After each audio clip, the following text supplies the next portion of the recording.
Hello and welcome back to Cannes Lion 2025. I'm delighted to be joined now by Richard Swain, who's the principal for the Americas at DesignStudio. Now, Richard, it's been a really interesting year for you guys at DesignStudio when we consider the announcement of the formation of that new creative group further, which of course comprises DesignStudio, Analog, and also Pixel Artworks. Could you tell me a little bit about that move, kind of from your perspective in the Americas, and sort of what was the most important thing that you want to get right as part of that transition? Yeah, sure. I mean, firstly, thanks for having me. It's really great to be here and be here at Cannes. But yeah, I can definitely talk about the background to that change because it's quite an exciting moment, I think, not just for, I think, the people who are part of it, but a lot of the clients that we're working with as well. It was a long time coming, but it's really the brainchild of mainly our CEO and founder, Paul Stafford, who very much started to feel that just the world in which we were operating in had changed so much that the role of a brand agency has also changed, and it really needed to almost like reinvent itself to stay relevant for the future. And the best way to do that was to be acquisitive and actually go out there and not just grow new capabilities organically, but actually go out there and actually buy new businesses, new tools, new capabilities, and bring them together in a way that is actually genuinely unique. So you're not in a position where, as an agency, you're trying to position yourself through marketing against our competitive set, but actually differentiated because we are offering something that is unique out there in the marketplace. Absolutely. Could you tell me a little bit about the distinct offerings that they have and how, as part of the transition of forming this new creative group, how they're able to have their own distinct capabilities while also being cohesive in that offering under that new enterprise? Absolutely. I mean, so we've always been, I think, an agency that's helped turn brands into cultural forces. I mean, we literally work with brands who are touched, brands that are touched by millions of people every single day. So, but I think previously, the landmark moments that we worked on ended up just being rebrands or brand creation moments. And the way in which the world works today is there aren't those many moments, and there are a lot more moments that can actually have a lot bigger impact on your bottom line.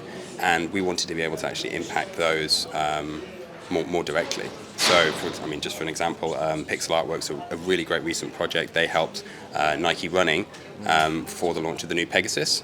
So they put running machines in the London Eye and had runners really run and actually power the lights at night through running. And it created an incredible spectacle. And the piece of content that Nike Running has got, it's been one of their most successful pieces of content on social media. I think it got 20 million views on TikTok.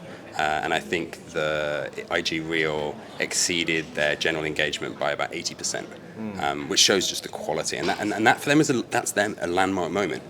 So they're not rebranding every day, but we can still now go to a client and say we can help you in both of these arenas that are equally as important. Absolutely, and it seems like it's a move that's going to add to the sort of immersive experience of what you're going to be able to offer. How important is that kind of in the modern day when we consider how high quality brand design is becoming these days, just to stand apart a little bit more? Oh gosh, absolutely. It's everything. And I think the problem we saw in the past was there'd be often a disconnection from that core, from what's been defined as a core essence of a brand, and then what ends up getting activated maybe 12, 18 months down the line from whenever that core strategy or story was created. Part of that is the old agency model, right, of just passing the torch down the line. I think what we're able to do now is really narrow the gap between strategy and impact and strategy and activation in market, because we've got an incredibly talented team of brand strategists working at the highest level within a client organization, and then immediately activating these things in market, on the ground, can be all over the world. And of course, being in Cannes, we have to talk about AI because everyone's talking about it. But I was interested to know, not just at DesignStudio, but also at Pixel Artworks and Analog, what's their perspective on AI? Is it something that's being integrated in any way, or is there a degree of wariness? And if so, how's it sort of practically used with clients or just in the design process? Yeah, totally. I mean, you have to talk about AI. I think every panel this week has talked about AI. So the way I break it down, I kind of look at two different areas. There's AI used on our own business and our own processes and tools, which I can certainly talk about in a minute. But I think the area that's most exciting is how we're using it, or our clients are using it. And I think that's where it gets, for me, really exciting. The first thing I'll say is we've been using AI for years, especially on our client work. So when we do kind of the deliverable component of an identity system, we'll often create a AI-supported generator. We did it for Airbnb 10 years ago, and we've been doing it ever since. And we're working on 2 right now for 2 clients. So that's not new. I think what's new is the tools that have been created now has just made it so much easier and so much cheaper to do this. And there's so many solutions that are off the shelf. So what we're seeing now is the opportunity for businesses to find ways to just dramatically automate a lot of their production processes outside of what are those kind of landmark moments that still need that human creativity, that really, spark of inspiration and human touch. But the versioning of that, or when it comes to, say, take one SKU and you're versioning it across the world or across different formatting, that's a perfect opportunity to think about where you can use AI to automate those services. And frankly, if you're a Fortune 500 company and you're not already starting to implement those processes, I would be significantly worried, because you would be very soon you'll be at a significant competitive disadvantage. Absolutely, no, that's a really interesting point. Just thinking a little bit about clients, and obviously they'll be watching on and seeing the evolution of these kind of tools and the quality of work, going up as a result of it. Do you think they're demanding more from you guys at DesignStudio and further in general than perhaps has ever been the case before? I mean, I think to be honest, I think we're having some very good, thoughtful conversations with our clients. And I think the conversation, I've seen it this week, shift away from, oh no, how is AI going to affect us and disrupt us, to, oh no, how do we use AI in the way that is most thoughtful and most effective for our business? So yeah, in our processes, again, we have been using AI, whether it's during the research phase to consolidate and getting people smart quickly in terms of information sharing. We're using it in terms of creating proxy consumers to do testing with, to get really quick feedback. Workshop design, we should spend lots of time putting into designing these incredible worlds to create these workshops for clients. We can now automate that overnight, and that's not finished work that's going out in the world. I think another good area is storyboarding. I listened to Taika Waititi speak the other day here, and he was saying how, for him, the most important bit of filmmaking is getting on set and collaborating with people.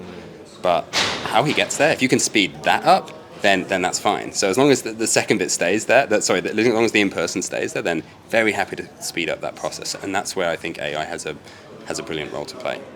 Yeah, absolutely. We talked off camera a couple of days ago about sports sort of becoming more of an entertainment kind of enterprise. Do you see that sort of more broadly in general? And what's your kind of take on that? Because I found that to be absolutely fascinating. Yeah, I mean, sports is everywhere here, right, this year. The Sport Beach, which is obviously a big part of it, but I was listening to the Kelsey brothers be interviewed around their podcast.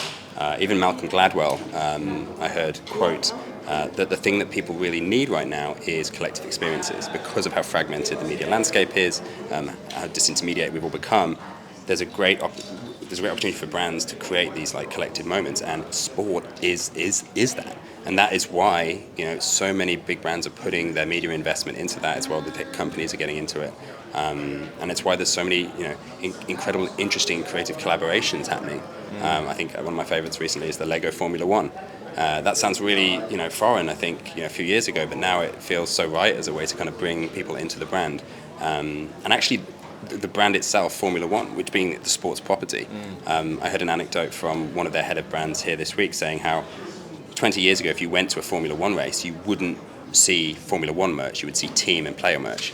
At the recent Vegas Grand Prix, over half the people in the audience were wearing Formula One merch, which is wild. Wow. Yeah. If you think about it, if you go to a rugby game, you don't see people wearing the Gallagher Premiership hats or the Premier League hats. Yeah. So I think Liberty Media know what they're doing and have been really successful in going from what is basically a licensing product and brand to more of that kind of entertainment property and brand. So obviously Further is massively ambitious, it's very well backed financially. Could you tell me a little bit about whether there's going to be any acquisitions that we can sort of see on the horizon happening? Yeah, definitely. We are definitely actively out there having a lot of discussions, as is with these things. There's a couple in particular that are in pretty far on development, specifically to your question, in the AI space. And what's exciting, it isn't just the traditional kind of production creative agencies. We're looking a lot more in professional services, in consulting, and in tools as well, so that we can go to clients and actually say, we're not just offering you this one moment in time, this rebrand, this landmark moment event that we're creating for you, but we're actually able to actually go in there and actually implement that in a way that actually starts to create some of those return on investment I mentioned in terms of automating some of those processes around the implementation of that brand. which frankly, as a brand practitioner, is pretty unique to be able to go and say, hey, guess what?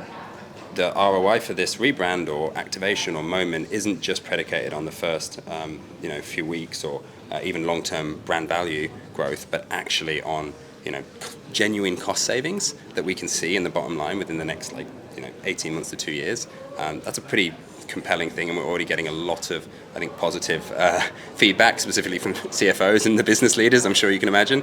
Maybe less so from the creatives, but again, once you have the conversations, and again, very open conversations were happening, I think people all realize the areas they're looking to automate and create that process improvement is around the stuff that people don't want to be doing anyway, the versioning, the production, and it allows more time, more creativity, and more conversation for those, creatively rich landmark moments that I think, we all come to places like Cannes to celebrate. Richard, thank you so much for your time. It's been really fun.